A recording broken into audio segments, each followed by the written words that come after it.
The Short Grace Rock Show, the core of new rock and metal.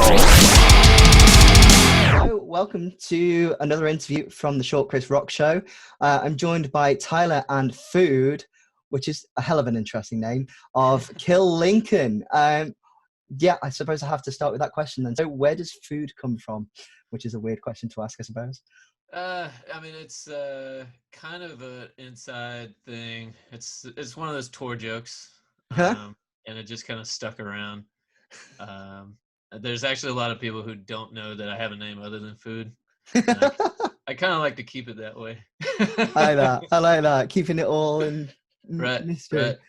Right. I also noticed, Tyler, are you wearing a Tottenham Hotspur jacket there? Right, yeah.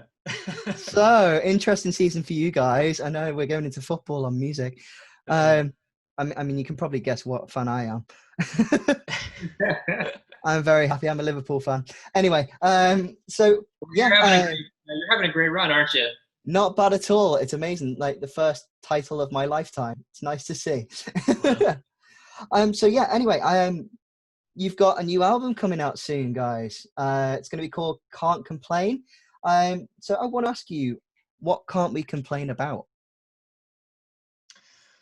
Well, it's kind of I'd say more a comment on just kind of the state of things currently and how they've been going for the last few years. I mean, pretty much in America, but I mean, kind of worldwide, it could be looked at too, you know? Yeah. It's just like it's kind of like one of those auto response sort of things. Like, oh, you know, somebody asks you how you doing. Oh, like, you know, can't complain. But, you know, when you really think about what that means, you're like, well, shit, can I really complain? You know? So I think it's more of like kind of one of those tongue-in-cheek sort of things. Like, yeah, I can't complain, but we really should be doing more than complaining, you know? And kind of going from that, obviously we've had the issues kind of going on at the moment with the Black Lives Matter and all that. Right. With you guys being based in Washington DC, kind of like the central area near like presidential area in the United States, what has kind of been your experience of all that? Have you guys like been part of the protests? What have you kind of been doing as a band? What have you kind of had experience personally? Personally, I have gone out to a couple of the protests, not immediately in DC. I live in the Virginia side of things, probably about 20 minutes outside of the city. And I've gone to local protests. Obviously, with the whole pandemic and everything, I still was concerned, like health-wise, for you know, myself and others. So I decided to keep it sort of local, and yeah, it's you know, just one of those things. It's very powerful to be a part of and to have something like this happening in your lifetime. I just felt like, you know, maybe, or I definitely should go out and, you know, show my support by just showing up, you know, and being on the right side of history. As a band, we've done a few different fundraisers.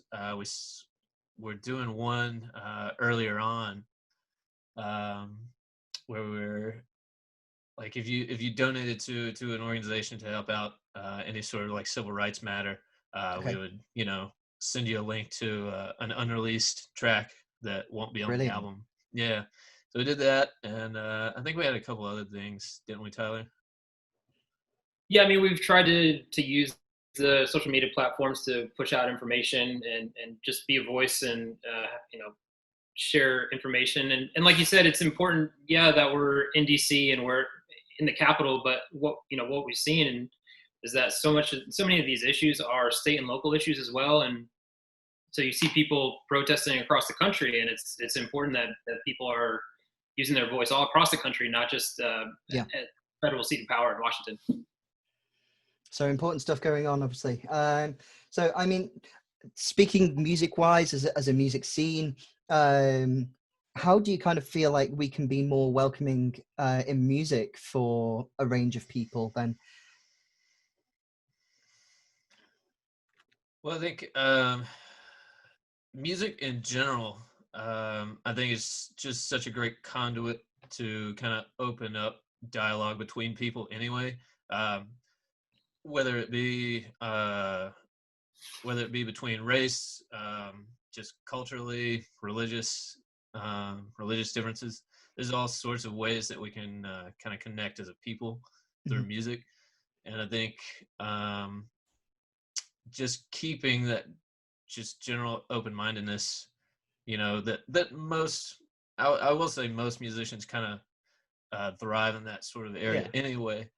There are always exceptions, but I feel like, especially with what we do, in our scene in particular, there's a lot of just open-minded people.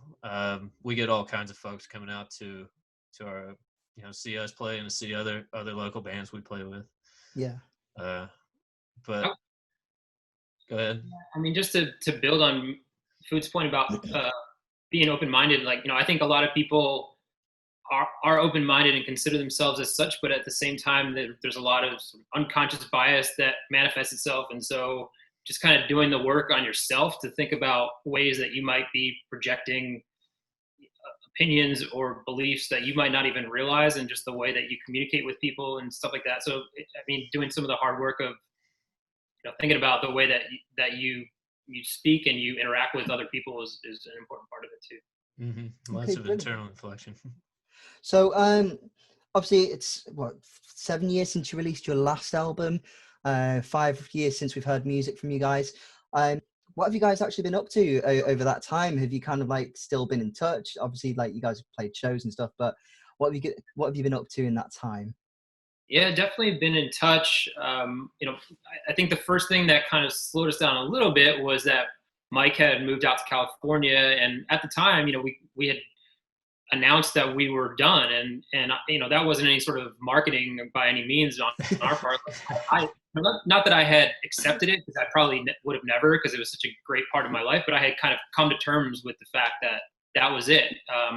And then, we just kind of realized that we keep doing this. It's kind of, given up until a few months ago, given the state of travel and communication in the 21st century, it's pretty easy to keep it going. And so the only thing that we really slowed down on was, hopping on local shows for bigger bands. But in terms of touring and playing bigger shows, I think we had kept the same trajectory we had always been on, or at least the same pace. Obviously, we weren't practicing as much, and so that came out in the fact that we weren't producing music, because you have a limited amount of time together, and you can only really, you have three things you could be doing. You could be rehearsing, you could be writing, and recording. And a lot of times rehearsing took the lion's share of our time.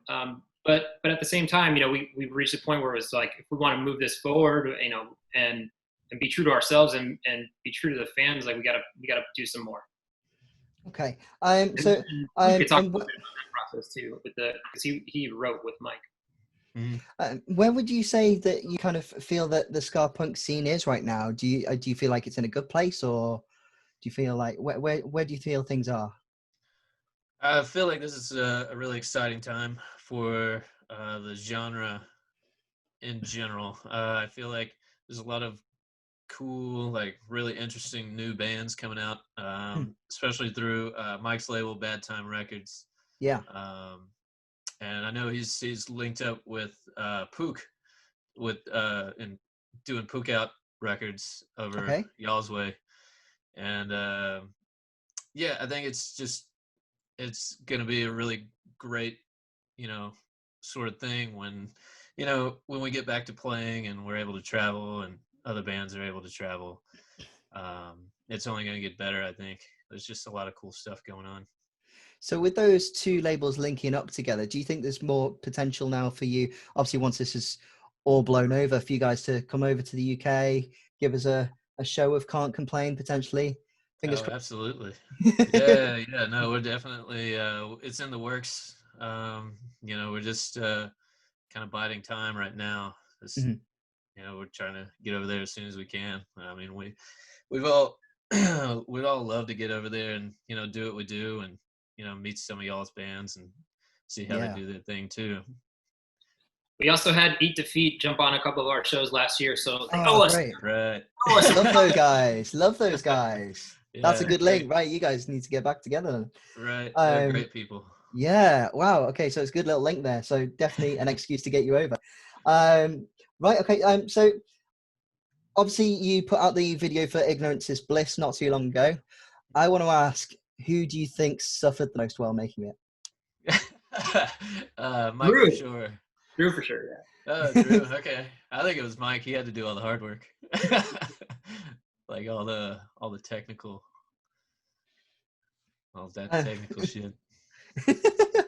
I mean, what was the kind of like? I will say, I remember CJ mentioned that he he was shooting in like I think his wife's grandparents' garage or something, or like a family friend's garage, and he said like people were walking by in the neighborhood just Amazing. what is this guy up to? So Yeah, he suffered some ego bruises for sure.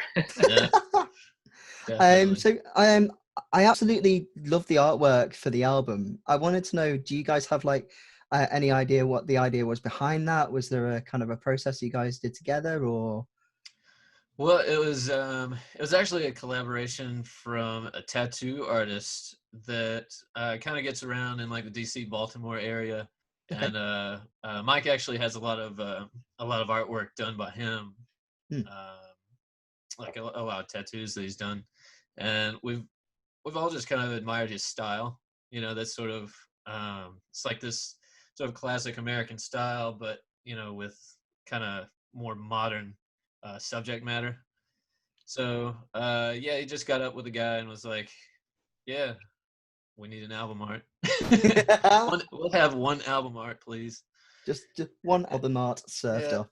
And he cranked it out. I mean, we were all really happy with it. Yeah, it just kind of lined up real perfect. There's a nice enamel pin of it, if I remember correctly. Yeah, that's gonna be stunning. I think that's part of one of the bundles we're offering. Like it's like a shirt, album, and you get the pin with it. Nice. Have you guys got any like random weird ideas that you would have loved to do for merch at all?